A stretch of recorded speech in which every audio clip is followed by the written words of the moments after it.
नमस्कार CSK news में आप सभी दोस्तों का एक बार फिर से बहुत बहुत स्वागत है। दोस्तों आज हुआ है 3 जनवरी, जो फटाफट ब्रेकिंग न्यूज निकल के आ रही है। दोस्तों आपको बता दें, फिलहाल चीन और पाकिस्तान अब हवा में होंगे ढेर रडार सिस्टम। जी हाँ, डीआरडीओ ने तैयार किया एंटी रेडिएशन मिसाइल रुद्रम-1 का सफल परीक्षण। चीन और पाकिस्तान का रडार सिस्टम होगा पूरी तरीके से ध्वस्त।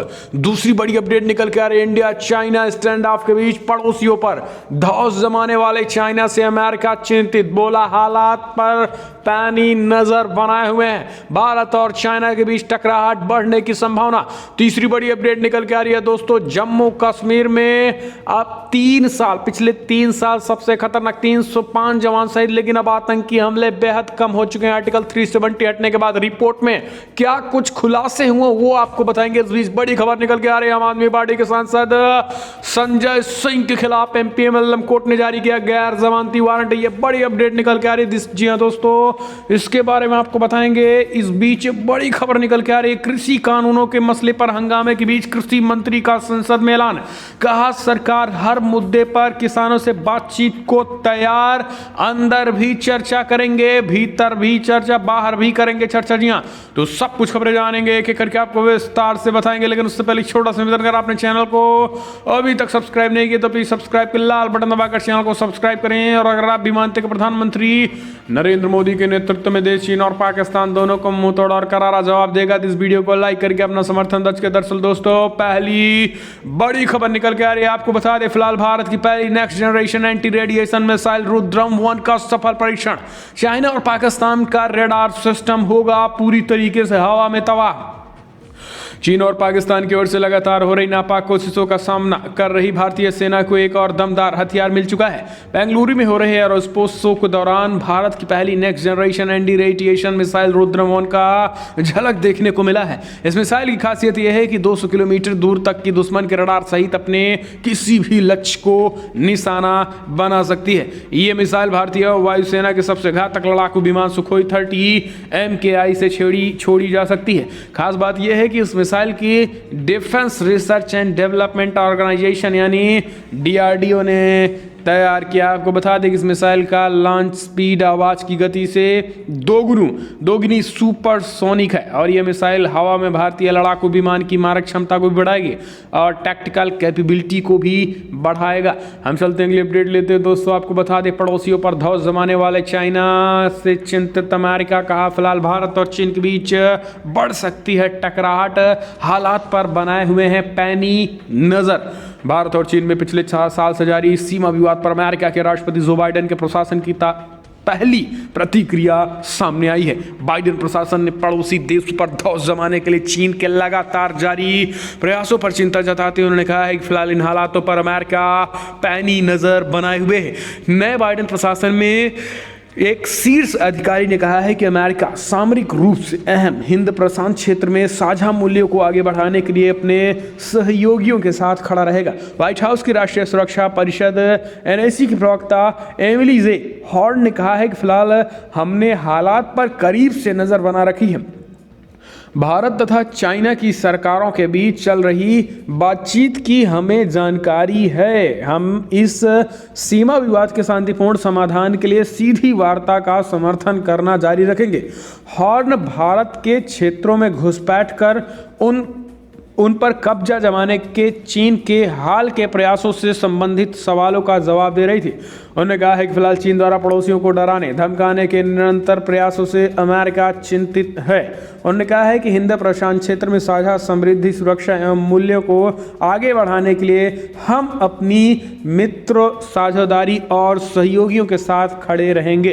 तो ये बड़ी खबर निकल के आ रही है। हम चलते हैं अगली अपडेट लेते हैं दोस्तों। आपको बता दें, फिलहाल जम्मू कश्मीर में पिछले 3 सालों में 305 जवानों ने की गई है शहादत।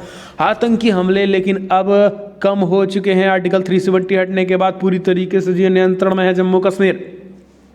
बीते 3 सालों में जम्मू कश्मीर में सीज फायर उल्लंघन की घटनाएं बढ़ी थी, हालांकि आतंकी हमले कम हो गए हैं। इस बात की जानकारी गृह मंत्रालय ने मंगलवार को दे दी है। गृह मंत्रालय ने 2018, 19 और 20 में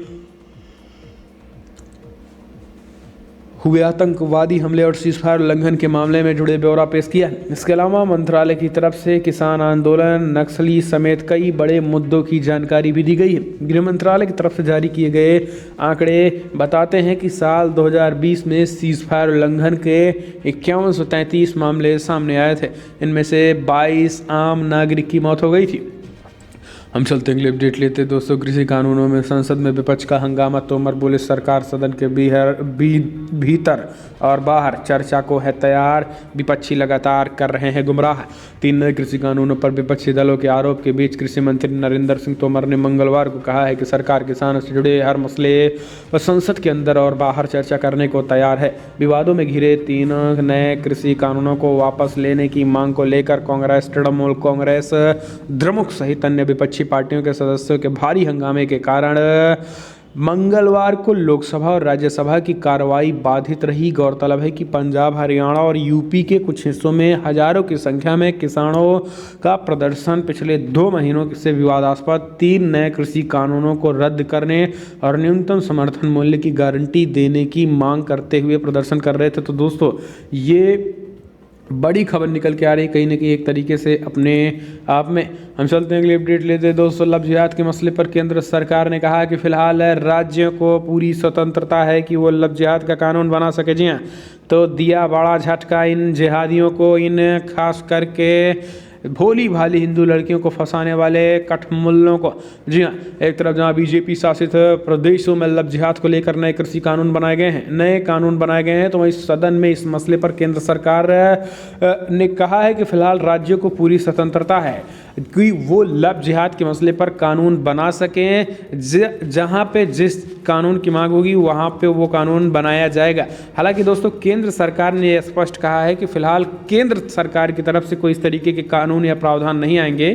बीजेपी शासित राज्य बनाए या फिर कांग्रेस शासित राज्य, यानी जिन राज्यों को ये लगेगा कि हमारे प्रदेश की जनता में कहीं ना कहीं असुरक्षा है, महिलाओं में, और लव जिहाद का शिकार हो रही हैं, वो राज्य बना सकते हैं। हालांकि केंद्र सरकार की तरफ से इसे नहीं बनाए जाने की बात कही है। हम चलते हैं अगली अपडेट लेते हैं दोस्तों। दिल्ली की सीमा को इंटरनेशनल बॉर्डर की तरह क्यों बनाया गया? पुलिस कमिश्नर ने दिया इसका जवाब। विपक्ष को करारा तमाचा।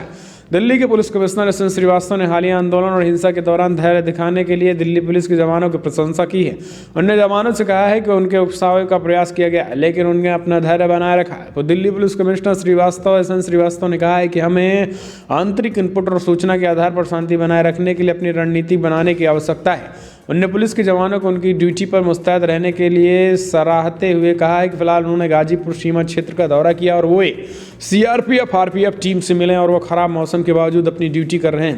उन्होंने कहा है कि लगातार ये इनपुट मिल रहे हैं कि बड़े पैमाने पर किसानों के बीच खालिस्तानी और खालिस्तानी के साथ ये हुड़दंगी फिर से संसद की तरफ चढ़ाई कर सकते हैं, इसलिए ये किया गया है। खास करके उनका कहना है कि विपक्ष लगातार गुमराह कर रहा है। पाकिस्तान से कई ट्विटर हैंडल चल रहे हैं जो किसानों को भड़का रहे हैं और यही कारण है कि इस तरीके के प्रदर्शन चल रहे हैं और उग्र प्रदर्शन हो रहे हैं। तो दोस्तों ये कहीं ना कहीं अपने आप में एक तरीके के बड़ा खुलासा हो रहा है।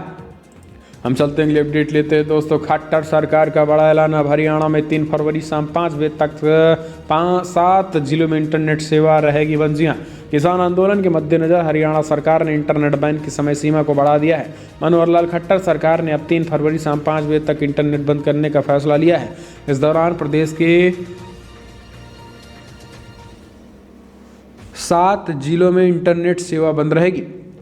हरियाणा के जिन जिलों में ये रोक लगाई गई है उनमें कैथल, जींद, पानीपत, रोहतक, चरखी, दादरी, सोनीपत, झज्जर शामिल हैं और यहाँ वायसकाल को छोड़कर इंटरनेट सेवाएं 2G, 3G, 4G, CSDM, GRPS, SMS सेवाएं केवल ब्लॉक SMS और मोबाइल नेटवर्क पर दी जाने वाली सभी डोंगल सेवाओं को बंद कर दिया गया है। तो दोस्तों किसानों के इस तरीके के प्रदर्शन के बाद सरकार का एक्शन। हम चलते हैं अगले अपडेट लेते हैं दोस्तों। बड़ी खबर निकल के आ रही है। आम आदमी पार्टी के सांसद संजय सिंह के खिलाफ MPMLA कोर्ट ने जारी किया गैर जमानती वारंट। जहां बढ़ गई है मुश्किल। दरअसल आम आदमी पार्टी के सांसद संजय सिंह के खिलाफ लखनऊ की MPMLA कोर्ट ने गैर जमानती वारंट जारी कर दिया है और वह काफी दिनों से यूपी सरकार को जातिवादी कहने के आपराधिक मामले में गैर हाजिरी चल रहे हैं, जबकि इस मामले में MPMLA कोर्ट में अगली सुनवाई 17 फरवरी को होगी। संजय सिंह के खिलाफ 12 अगस्त 2020 को थाना हजरतगंज में FIR दर्ज हुई थी। उन्होंने कहा था कि फिलहाल यूपी की सरकार जातिवादी है और यहाँ सिर्फ एक जाति का वर्चस्व है। उसके बाद उनके खिलाफ कई मुकदमे दर्ज हुए थे। इसी मामले में MPMLA कोर्ट में सुनवाई हुई थी और यही नहीं, इसी मामले में हाई कोर्ट में याचिका खारिज होने के बाद संजय सिंह ने सुप्रीम कोर्ट में अर्जी देते हुए कोर्ट में हाजिर होने के लिए 15 दिन का समय मांगा था।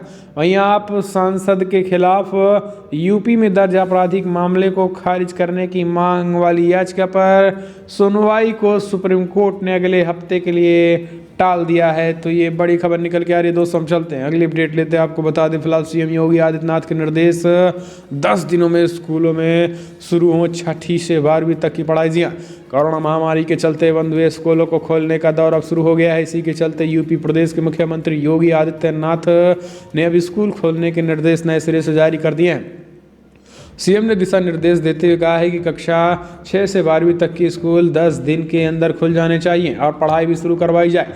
मुख्यमंत्री ने अपने आवास पर हुई कोविड अनलॉक व्यवस्था की समीक्षा बैठक के दौरान ये बातें कही हुई हैं।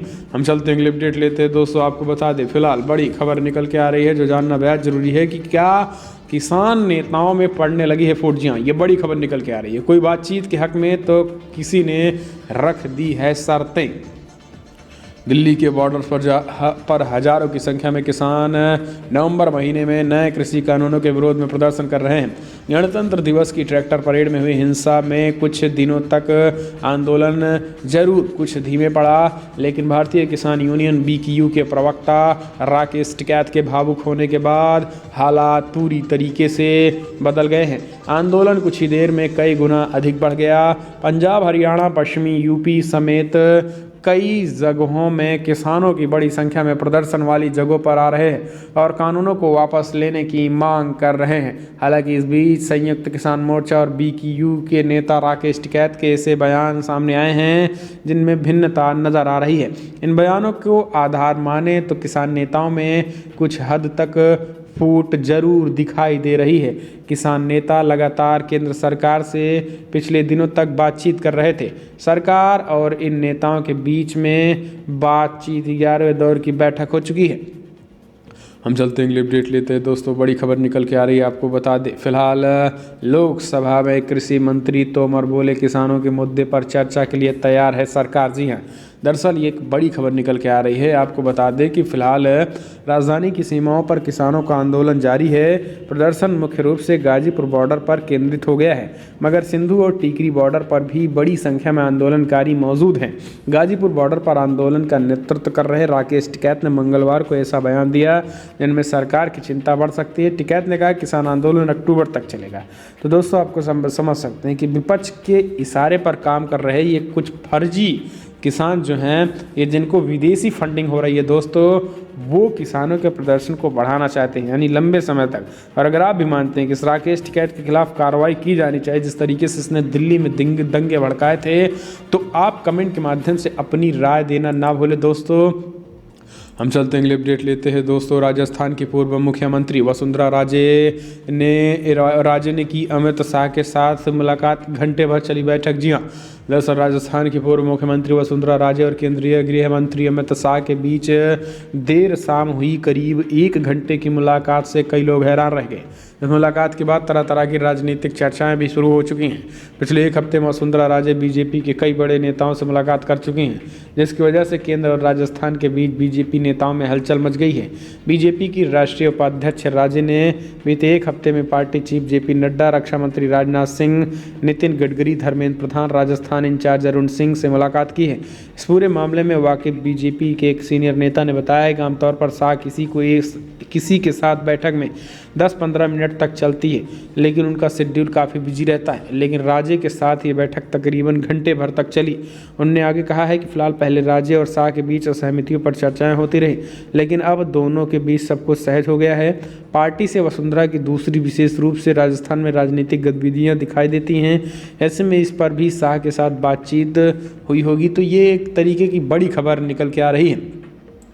हम चलते हैं अगले अपडेट। TMC विधायक रहे दीपक हलदार भाजपा में शामिल, 1 दिन पहले दिया था पार्टी से इस्तीफा। जी हाँ, दरअसल जैसे जैसे बंगाल में विधानसभा चुनाव नज़दीक आते जा रहे हैं वैसे वैसे मुख्यमंत्री ममता बनर्जी को उनके अपने सहयोगी ही छोड़ते चले जा रहे हैं। तृणमूल के नेता के भाजपा में शामिल होने का सिलसिला बदस्तूर जारी है और इस कड़ी में सोमवार को तृणमूल से त्यागपत्र देने वाले विधायक दीपक हल्दर ने भी बीजेपी का दामन थाम लिया है। दीपक ने शुभेंदु अधिकारी मुकुल राय की उपस्थिति में भाजपा की सदस्यता ली है।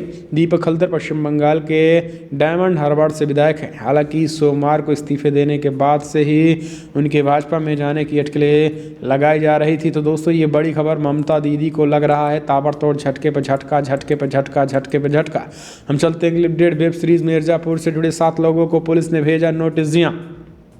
कहा बहुत रंगबाजी दिखा रहे हो। दरअसल यूपी के मिर्जापुर में पुलिस ने मिर्जापुर वेब सीरीज से जुड़े 7 लोगों को पुलिस ने नोटिस भेज दिया।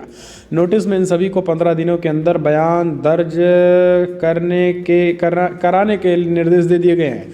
दरअसल मिर्जापुर में धार्मिक सामाजिक क्षेत्रीय भावनाओं को ठेस पहुंचाने, समाज में वैमनस्य फैलाने के मामले मुकदमे दर्ज किए गए हैं और ये मुकदमे आईपीसी की धारा 295A 504 55 34 67 के तहत दर्ज किए गए हैं। देहाती कोतवाली पुलिस इस मामले में छानबीन कर रही है। तो दोस्तों फिलहाल आज की बड़ी खबर इतना है, लेकिन अगर आपको वीडियो पसंद आए तो दोस्तों लाइक कर, शेयर करें, कमेंट के माध्यम से आप अपनी राय देना ना भूलें। इस वीडियो इतना ही। जय हिंद, वंदे मातरम।